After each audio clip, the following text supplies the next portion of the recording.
In a pressure washing system, downstream injection is a method for introducing soaps or chemicals into your water stream, whether it be washing or rinsing. Hi, I'm Michael Chrisley, First Choice Power Washing. I was recently at a pressure washing get-together, actually last week, and the question arose, how do you downstream? What is downstreaming? What's your preferred method for applying soap or detergent? And my answer is always pretty much downstream injection. So that is where the question comes in, what's downstream injecting? So I've taken this time to try to make a video, and I've written down some notes because I'm not a professional actor and I haven't, memorized a spiel, or I'd be here all day. So you're going to have to put up with my ums and ahs. But I'm going to try my best to explain downstream injection. A lot of folks thinks it means just this downstream injector. Well, this downstream injector is just the tool. Downstream injection is a method, and it's a series of other things that are involved with downstreaming your solution onto your surface. Basically, when we say downstreaming means this comes after your pump. Your pump is pumping water into the inlet. This is your inlet, and inside this injector, we're going to be introducing soap or solution into your water stream. And I say wash or rinse because sometimes folks will actually apply a rinse aid or some kind of other type of solution that they're using for whatever reason, maybe a wax additive or something. So, and between the outlet of this injector and your surface would be your hose, typically a gun, a trigger gun, and a tip of some sort. Those tips will dictate whether or not this chemical injector is doing what you want it to do. It will dictate how much solution you're going to be applying and when you stop applying. So let's get started on here. And like I said, I've got a few notes here, so don't hate me because I'm reading from my notes. But basically, the way a downstream injector is going to work is it requires a certain amount of pressure. And the reason I always say that a downstream injector works with high pressure and low pressure, even though some of the veterans and some of the folks that are watching this video that already know how downstreaming works will say, well, a downstream injector is not going to draw soap unless it's under low pressure. That is correct. But this downstream injector still works with pressure and without pressure, and you have to have pressure to make it actually work. And this is where I'll explain to you. Basically what's happening is your pump is going to pump its water, and most of the pumps within the pressure washing industry are positive displacement pumps. Which means if you've got a pump that's pumping 8 gallons a minute, it will always continue, if the RPMs and it's turning and the engine's got the horsepower and it's spinning, it's always continuously trying to push 8 gallons a minute through your hose, through your injector, through your tips, through your gun. So at all times it's trying to push 8 gallons a minute through this orifice, through this injector. And within this injector we have a small orifice. This creates high pressure. That high pressure then goes across an area here where your soap injection, your soap tube comes in here, because this is going into your soap down here. As it comes through there, and depending on the tip you have in your gun or how much hose, etc., determines how much back pressure is being placed on there. And this will actually create a vacuum and suck and draw soap into that stream if the difference between this pressure going in and the pressure coming out on the other end is about a 30% difference. So it means if you've got a high pressure tip on that end creating a lot of back pressure, and that pressure is equalized to this pressure going through that orifice that's inside this injector, it's not going to draw any soap. So you have to put in a different tip to lower that pressure, which is why we use, you'll see the black tip that comes with the pressure washer. They call it the soap tip. Well, basically it's just a larger opening tip, and it just reduces the pressure so that you get that 30% difference. And when you get that 30% difference, you're going to start pulling soap. It's going to be introduced into your water stream, and depending on how long your hose is, will determine when you start to see that soap coming out at the end. And I keep talking about hose length, and because I want to get to something else. So in order to lower that pressure down, you obviously understand now that you have to use a larger orifice tip, which reduces that pressure to give you that at least around 30%. Different injectors, different size orifice in here and whatnot will make a difference on where that needs to be, but generally about a 30% difference in pressure is going to create that vacuum. Now, other things come into play here when you're talking about how much this ratio is going to be. The higher flow machine you have obviously is introducing more water into the system, so you're not likely to have the same kind of ratio with a higher flow machine.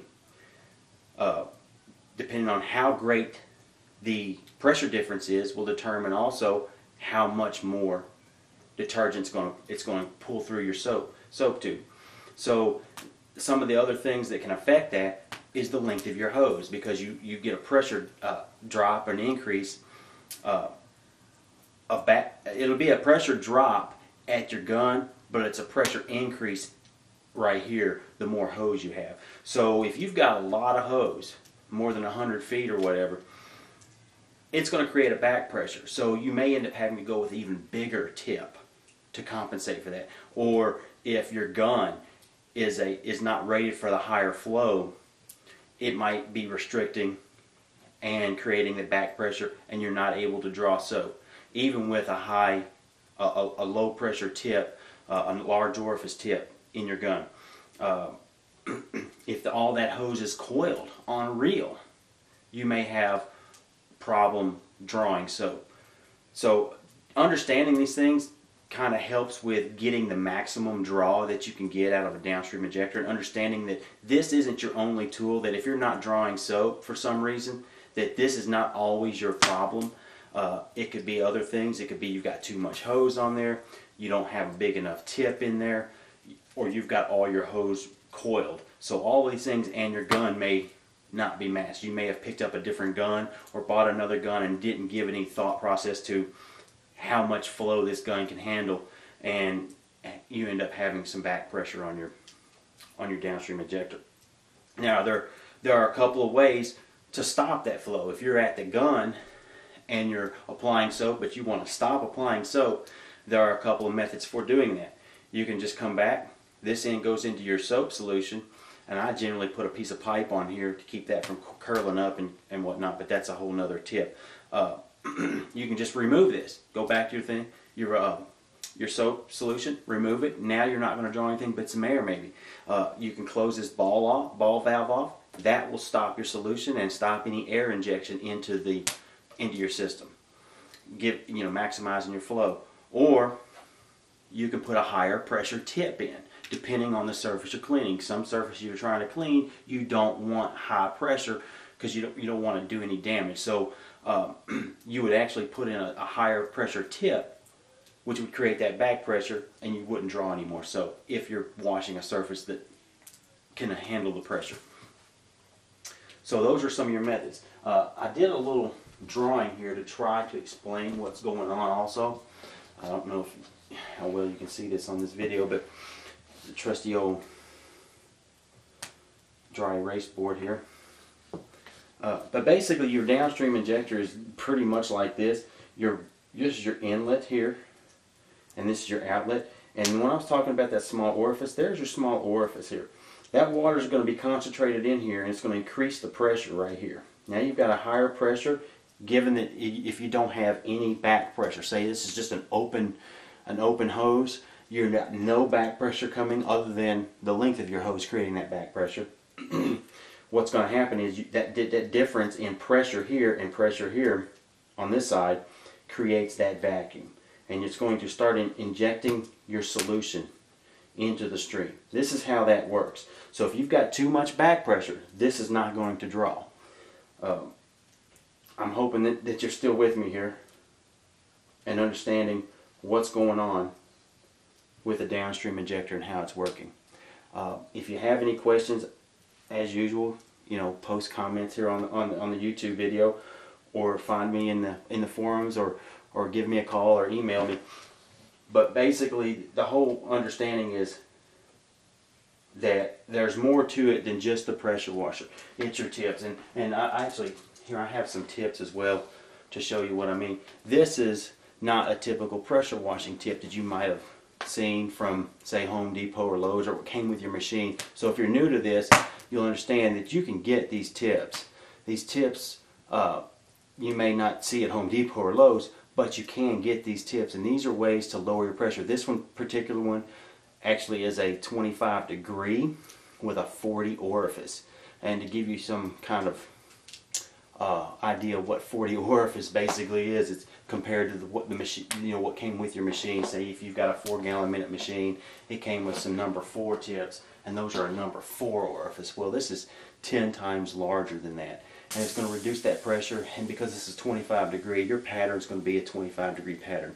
Now, if you wanted to apply that detergent to a higher level, you would want to use another tip, and we use these for actually shooting second and third story distances or heights, and that's going to effectively lower the pressure but still draw that soap and still get you to that second story height.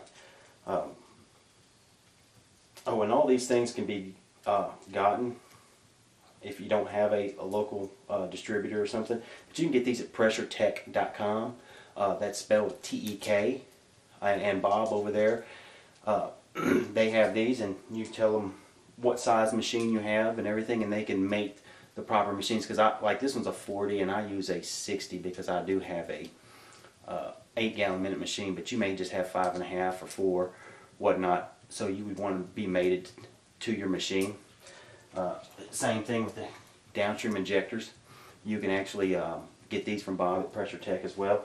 And while I'm on this injector, when we're talking about mating to your machine, they will mate this to your machine as well, because that orifice, the smaller it is, obviously the higher the pressure is going to difference is going to be, and so you would want one mated for your machine, or unless you want to get higher draw rates, you might want to drop down a level and get that, because they have different sizings inside there. And I actually just go ahead and use the 5 to 8 gallon a minute. I see a decent draw rate with it. But you can get them just for your machine, which is like 3 to 5 and 2 to 3 gallon a minute machines, and they'll make the Downstream Injector for your flow. Speaking of seeing decent results, I see decent results with mine. I get enough solution to be effective. You may not. This may not always be the problem with your injector, your hose, your length of hose, coiling your hose, your gun, or your tip. It may not be the problem of any of that. It may be your solution. You may be starting with a solution that you bought, say, at one of the big box stores, and that solution's watered down already. And then once you've introduced this into your system and diluted it pretty much 10 to 1, that solution may not be effective anymore. So that's another important piece of downstream injecting, is to know that you have a commercial grade, a downstreamable strength solution. Because if your active ingredient or your whatever your soap is not strong enough in the first place, if it's already diluted or watered down, or if you watered it down trying to make it go further, you may not get good results with a downstream injector. That's about all I have to say about a downstream injector.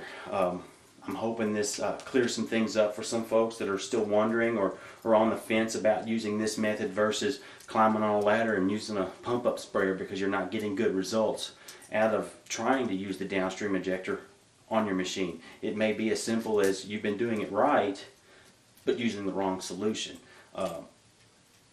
So maybe now you'll be able to go back and try that again and see this is a much easier, much more efficient way to deliver soaps and solutions to your service.